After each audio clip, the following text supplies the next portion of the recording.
As a radio host, Frank Morano talks for a living, a skill that should stand him in good stead in the city council, where he was just elected to fill the unexpired term of Joe Borelli. So why would you want to be in the city council? Well, you asked such a good question, Marcia, in that first of all, thank you for having me. I'm a big fan of yours, and it's a real treat to be here and to talk to your audience. Being on the radio is a lot of fun. And it's not exactly heavy lifting. I mean, it's hard work, but if I do something wrong, the consequences aren't exactly catastrophic. But you do something wrong in the city council, everybody knows about it. Exactly. But that's kind of the reason why I wanted to do this. You know, my wife and I have a little boy, a 3-year-old named Carmine, and I saw so many of my friends and my family members all moving off of Staten Island and out of New York City. And I wanted to be able to tell him when he was an adult that I did everything that I could to keep him here in New York and on Staten Island. So how are you going to do that? Well, a couple of things. One, we have a middle-class affordability crisis. Every day I'm meeting people that grew up on Staten Island, grew up in New York, and have raised their kids here and are forced to sell their homes because they can't afford the rising property tax assessments. How can you change that? I mean, you're a Republican. Yeah. There's 6 Republicans in a huge city council. It's a minority party. Well, the thing that I've learned is that Democrats don't really like being priced out of their hometown either. The other thing is there are more Republicans now on the city council than there have been in about 30 years. So this is going to be still 6. And 2 other Democrats that are part of this common sense caucus. So if that block of 8 votes together, we're going to be one of the most powerful blocks in the forthcoming speaker's race. So we actually have the ability to control the speaker's race and make it so that a moderate is elected rather than someone that wants to defund the police and turn New York into New Havana. Yeah, but the thing about it is this. Before you can get to the speaker's race, which would be after November, you have to win a primary in June and the general election in November. What's with that? Well, look, I'm not taking anything lightly, and that's one of the reasons that I'm working hard. In 40-some-odd days, we've got a primary election, and I'm out there every day trying to convince people to vote for me. But in terms of the issue of affordability and what can someone do as a minority in the city council, there's a great deal. You can fund a lot of great nonprofit groups and programs to support things like autistic children and different schools, and there's a lot that you can do in terms of capital projects and infrastructure, and that's some of what I think I can do largely on my own, even without any cooperation. I'm interested in your take on Mayor Adams and his relationship with President Trump. I know that you're a Republican. I wonder how you feel about him courting the president. On Friday, he went to Washington to meet with the president to discuss priorities for New York City, I guess, to try to get some aid from the federal government, as it's been slashing all kinds of programs. Good idea, bad idea? How do you come down on that? I think it's certainly a good idea. I think whoever the mayor is should have a good relationship with whoever the president is, quite frankly. That's where I think some of the Democrats running are really kind of shooting themselves in the foot by running against Trump, because they're going to have to work with Trump if any of them are elected. In the case of Mayor Adams, so much of it looks contrived. It looks like, he got these charges dropped, and now he's willing to do whatever the president asked.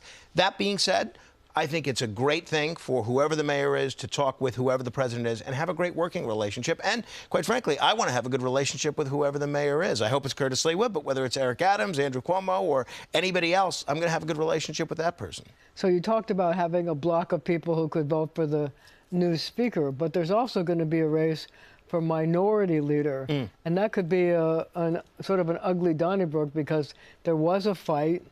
Joanne Ariola ended up having it overturned and having David Carr kicked out. But now David Carr, who's also an assemblyman, backed your candidacy. So are you going to have a problem deciding who to back for a minority leader? No, I'm 100% behind Councilmember Carr for minority leader whenever there's a vote on that could be a deciding vote. Well, yeah, it could be. But that's not going to really be an issue until January. For now, the current minority leader, Joanne Ariola, has been incredibly warm, incredibly gracious. She's been incredibly helpful, as have the other Republicans on the conference. So my view is we should all work together. We have a lot more in common than we do with the Progressive Caucus, for instance. So we'll deal with that come January. We'll see how things shake out. So you said affordability is certainly a priority. What are the other priorities? One is public safety. And I know crime is a lot better now than it was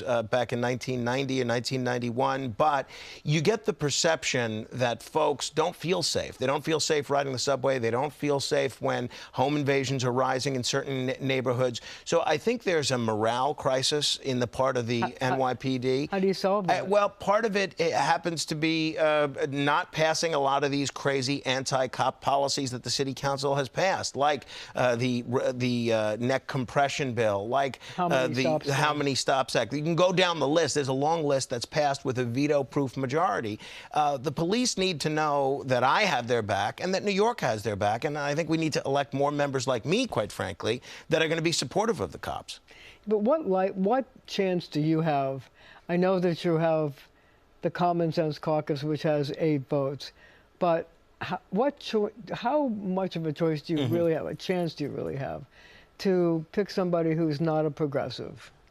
I think a pretty substantial chance, actually. You have a lot of different candidates that are talking about running, and you have a lot of council members that don't want to see business continue to leave New York. You don't want to see things like rising crime. So I think as long as we stick together and vote as a bloc, we're going to have ample opportunity to elect a sane speaker. But your broader point... Sane speaker? Are you saying that the current speaker is insane? I think a lot of the policies that she has okayed and pushed through the city council border on insanity. Yeah. Seriously? Yeah. I mean, the How Many Stops Act, passing that with a veto-proof majority, I think it was crazy. Even previous speakers putting through things like non-citizen voting. Fortunately, that was overturned by the courts. That's insane. It's a clear, blatant violation of state law. And for anybody to think that that's where the policies of the council should be, it's nuts. So I want to have a good, respectful working relationship with the speaker, but that doesn't mean a lot of the legislation that she comes out with or okays is something that my constituents are okay with. I'm there, in part, to be a bulwark against that. And if it passes 50-1 or 45-6, I'm going to try to make the case to the people of New York on shows like yours as to why this is insane legislation. So one of the big things you're going to have to deal with is the idea of closing Rikers. Now, it's supposed to close in 2027, but clearly the local prisons haven't been built and the population has expanded exponentially. So you're going to have to make a decision to vote to not close Rikers or maybe never close Rikers. Where do you come down on that? I do not think Rikers should be closed. Look, if we could wave a magic wand and have the inmate population be 1,500 or 2,000, then that would be a great thing.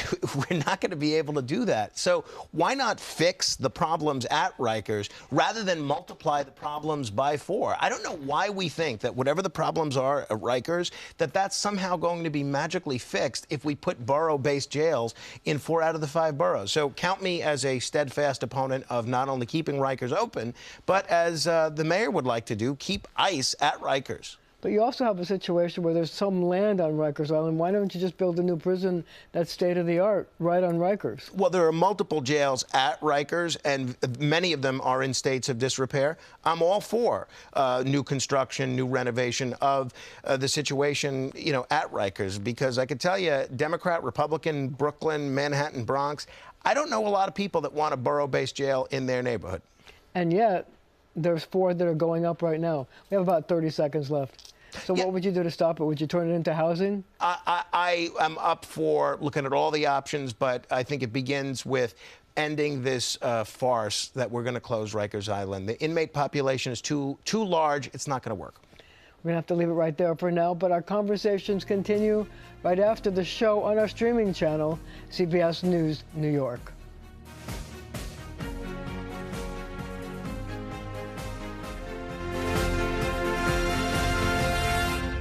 I am back with Frank Morano, and I have a big question for you. Do you think that your experience as a radio host is going to help you in the city council? Absolutely, it already has. I'll tell you, when you're taking calls from people at 2, 3, 4 o'clock in the morning, you have to be able to answer a question about should we annex Greenland, or, you know, what's your favorite apple? When you're out there campaigning and meeting New Yorkers in front of a supermarket or at their house, you have to be able to answer a question about why the pothole on their street hasn't been filled, or why Obamacare hasn't been repealed. Sometimes it's things you're not well versed on. Sometimes it's things that you have no ability to fix. And yet you still have to be able to make it clear that you're listening to this person and you're taking what they say seriously, and you have to be able to mix it up when you need to. So what is your favorite apple? These days, it's probably the Gala apple. I'm going with Gala. I didn't want to put you on the Thank spot. you. So I'll take it. what do you think the biggest issues are for your constituents? Well, locally, by far the biggest issue is there's plans for the construction of a 4-story transient hotel, which a lot of us here and view just as code word for a homeless shelter. And this is a neighborhood which is ill-equipped for development like this. We don't want it, and we're going to try and stop it by hook or by crook. And that's issue number one. The other one is these battery energy storage facilities that are popping up in residential neighborhoods. I totally get it. And this is a nonpartisan issue. People don't feel safe living next door to these toxic batteries that because the lithium-ion batteries with the fires from them tend to be very difficult for the fire department to put out. Not only that, yeah, exactly. They can't use water. If the fire department comes, if God forbid there's an accident, they have to surround it, stand there and watch it burn. I compare it to in Staten Island 50 years ago, we were dealing with an issue of liquefied natural gas. They built these large liquefied natural gas tanks, and then there was an LNG accident, and they never filled these LNG tanks.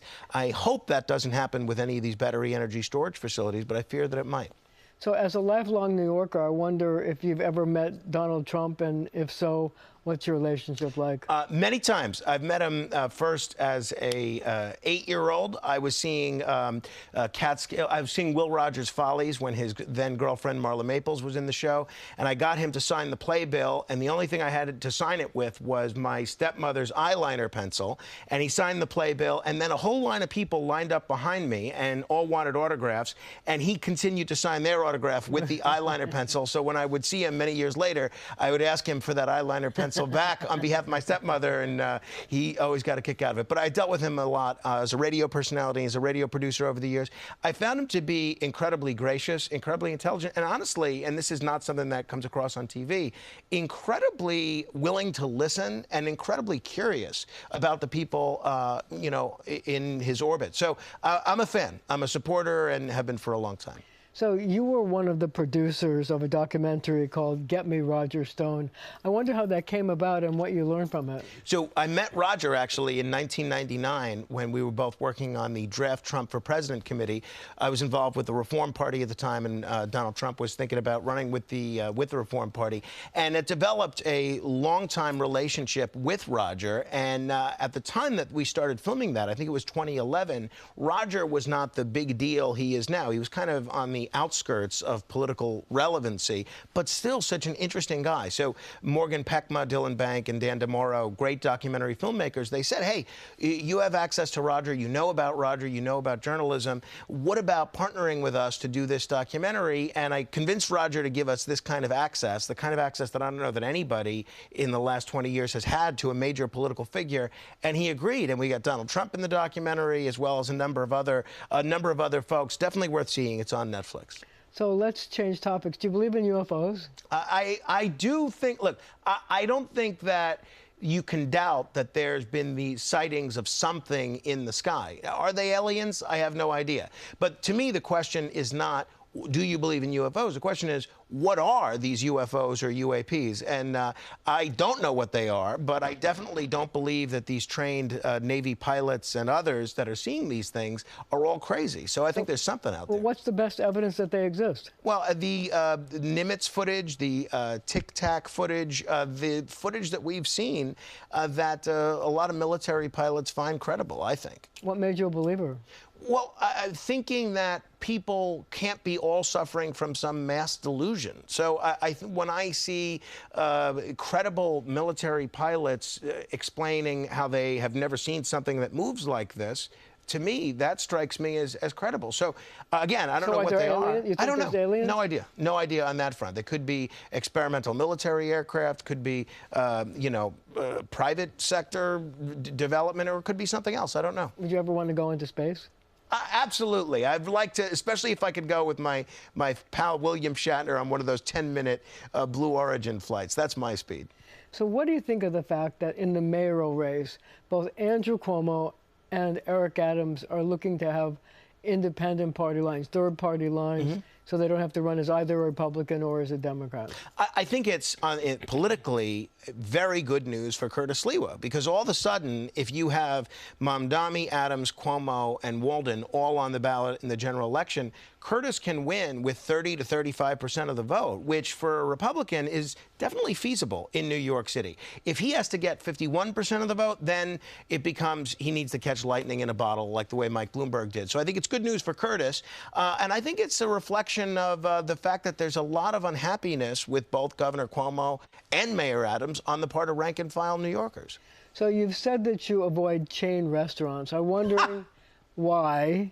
And then, as a city councilman, is there anything that you can do to get small businesses, to help small businesses? You know, Marcia, I was prepared to be impressed with your level of preparation in journalism, and every moment we spend together, I get more and more impressed. I avoid chain restaurants because if you look at people that are sponsoring the local Little Leagues, participating in local charities, that give the fabric of a neighborhood, it's the local corner store. I don't like to use the term mom and pop because it sounds hokey, but the local neighborhood restaurant. When people talk about their favorite memories of living in New York, it's not about going to a Dunkin' Donuts or a Starbucks. It's about going to the Retro 50 What's your favorite Diner. restaurant? It's probably, in my district, it's the Annandale Terrace, but in New York City as a whole, it's Michael's of Brooklyn. And that's it? That's where you go? Well, no, I go to a large No number McDonald's, of local. no Dunkin' Never, Donuts? never. Oh, never. Okay. Ever. No Chick-fil-A? No way, no Okay. way. If there's more than 10 locations, you will not find me there. Anybody that's ever said they've seen me at a McDonald's, give that person a lie detector test. It has never happened. What about Famous Ray's? Well, if it's Famous Original Ray's, then we could talk. But that's a separate What's your category. favorite pizza topping?